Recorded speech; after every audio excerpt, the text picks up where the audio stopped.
주님께서 여러분과 함께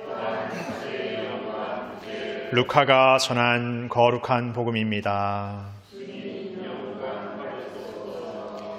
그때 수많은 군중이 모여들어 서로 밟힐 지경이 되었다. 예수님께서는 먼저 제자들에게 말씀하기 시작하셨다. 바리사이들의 누룩 곧 위선을 조심하여라.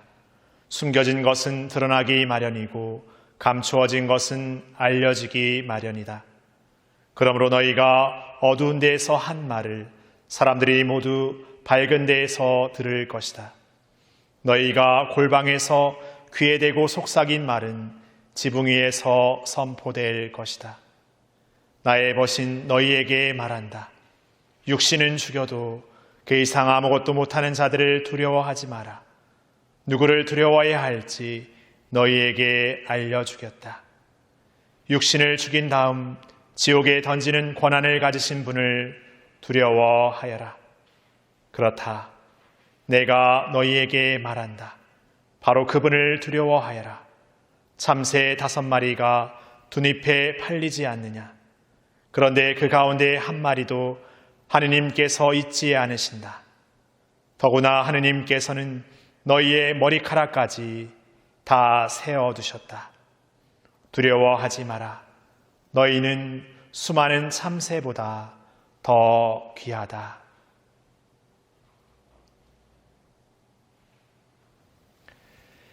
주님의 말씀입니다.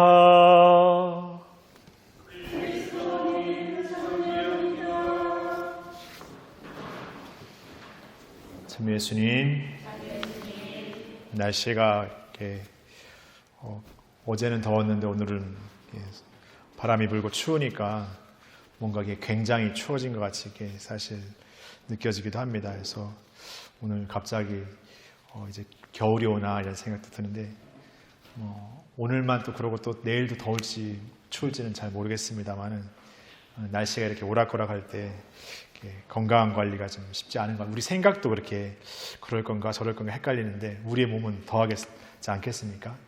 어떤 나보다 몸이 더 이렇게 반응한다고도 하죠. 그런 것처럼 우리가 우리의 생각과 어떤 우리가 이렇게 사고하는 것 말고 우리가 이게 느끼는 이 감정이라는 것도 어떻게 보면 더 이렇게 현실적인 삶 안에서 생각보다 훨씬 더 이렇게 어쩌면 예민하지 않을까 싶습니다.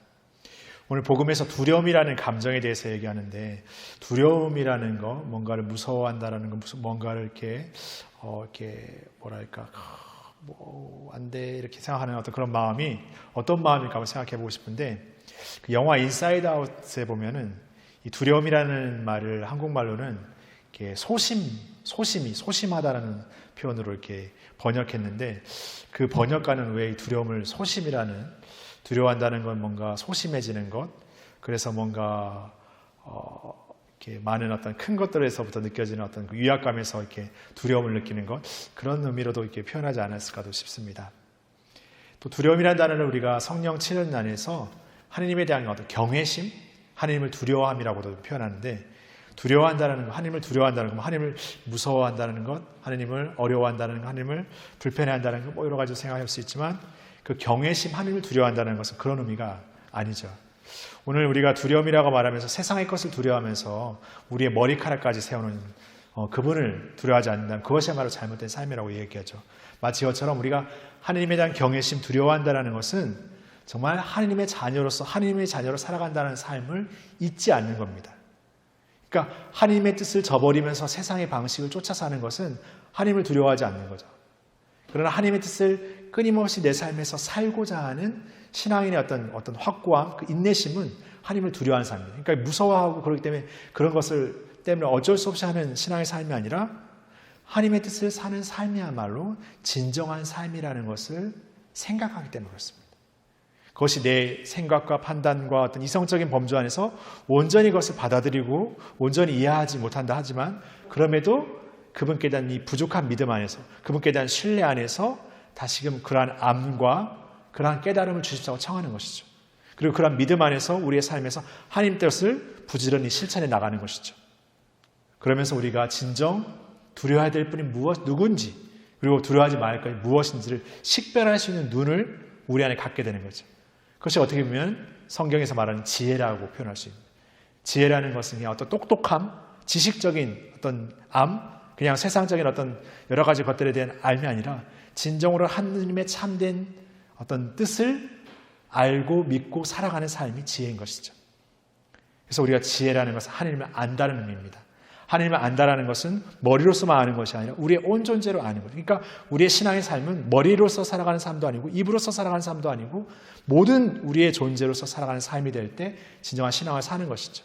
그리고 그 삶은 바로 그분께 대한 믿음 안에서 그분을 통해 주어지는 그 믿음으로서 주어지는 은총 안에서 온전히 완성되어진다는 거죠.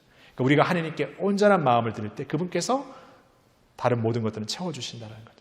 그럴 때 우리가 두려워해야 될 것이 무엇인지, 두려워하지 말아야 될 것이 무엇인지를 식별할 수 있는 눈과 지혜와 힘도 그분께서 주신다는 거죠. 그런 믿음 안에서 살아갈 때 비로소 우리가 세상의 방식과 세상의 논리가 아니라 그 안에 우리의 세상에 살아가는 하나님의 방식을 우리가 세우고 지키고 살아가는 삶을 가장 우리의 첫째 자리에 둘 수 있는 삶으로 살아갈 수 있다는 거죠. 물론 세상의 방식과 어떤 삶의 논리들이 우리에게 쉬운 상대는 아닙니다. 그렇기 때문에 우리가 세상의 방식을 두려워하고 공포해야 하고 거기에 연연하고 거기에 미쳐지는 어떤 우리 생활들이 있죠. 우리 역시도 신앙의 삶을 살면서 우리 안에 어떤 감정들을 두려움이라는 것 안에서 이유되고 합당화되고 뭔가 핑계대는 우리의 모습이 있죠.